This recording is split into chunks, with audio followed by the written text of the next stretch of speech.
Be sure to subscribe and click on the bell for notifications on future uploads.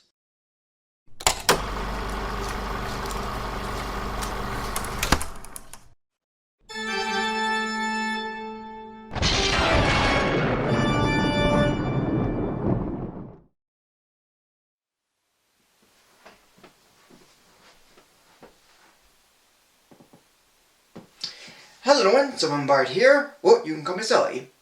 To continue with Sulli-Ween and Warner Bros. 100th anniversary, I decided to look over a musical comedy that's Halloween-esque with its horror elements, but is also quite enjoyable for what it offers, even if one or two moments were a little much. Originally released under the Geffen Film Company on December 19th, 1986, it's Little Shop of Horrors.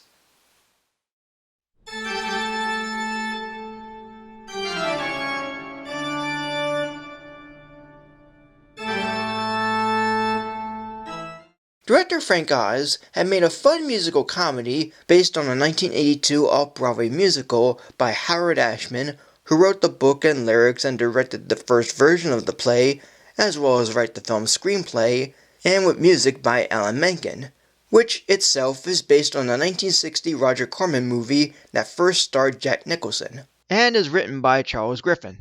And this version has good characters, a neat story, good effects and puppetry, and fun songs. Set in Skid Row, a meek florist named Seymour Krelborn lives and works in Mushnick's flower shop run by Mr. Mushnick, who lets Seymour stay in the shop since he was an orphan.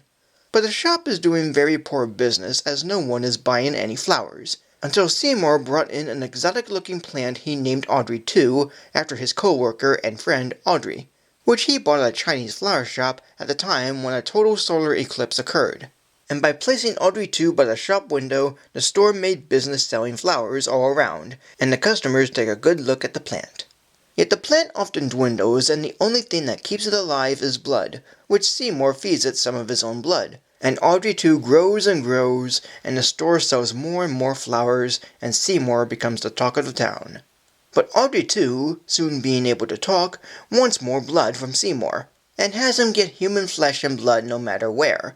And so Seymour does abide in spite of the fame he's gaining and feeds Audrey II human meat, which includes Audrey's sadistic boyfriend, Oren Scrivello, who works as a dentist and loves inflicting pain on patients. I first saw this on VHS with no knowledge of the previous versions, as this was my first introduction, and while I did see a version of the original musical years ago, a Fulton Theater version of it, and the Roger Corman film before that, which I rented on DVD with this cover on it, I enjoy the film version of the musical more, and it's quite fun in many ways. The songs of Alan Menken and Howard Ashman are quite enjoyable, and while not too memorable with some of the lyrics, ironic as they later worked with Disney for films like The Little Mermaid and Beauty and the Beast that are more memorable, the ones in this film aren't too bad. Although Audrey's song, Somewhere That's Green, seems kind of hilarious that her picturesque home is out of the 1950s despite the film taking place in circa 1960s. The sets are alright, but some of them do feel intentional for a musical moment, like with Suddenly Seymour, where as soon as the place full of demolished brick walls are shown, it seems obvious what's coming next. The puppet effects of Audrey II look amazing, and at times the vines and leaves look like they move as a stop-motion puppet, but that's because the plant moves slowly while the singing and talking was slowed down on set to match the plant's lip-syncing and then sped up later in post, giving it that swift movement.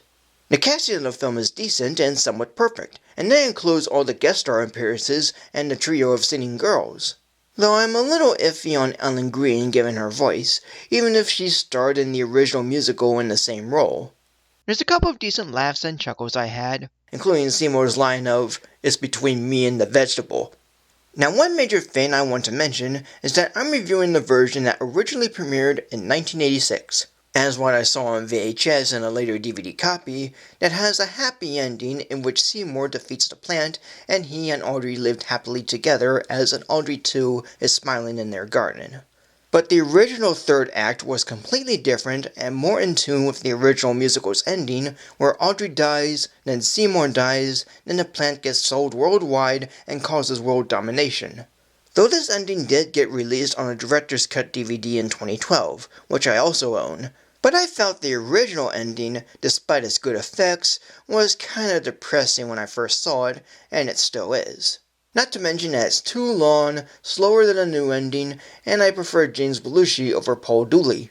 Plus, it makes little sense how a sprout of Audrey 2 was made from a leaflet without Seymour knowing.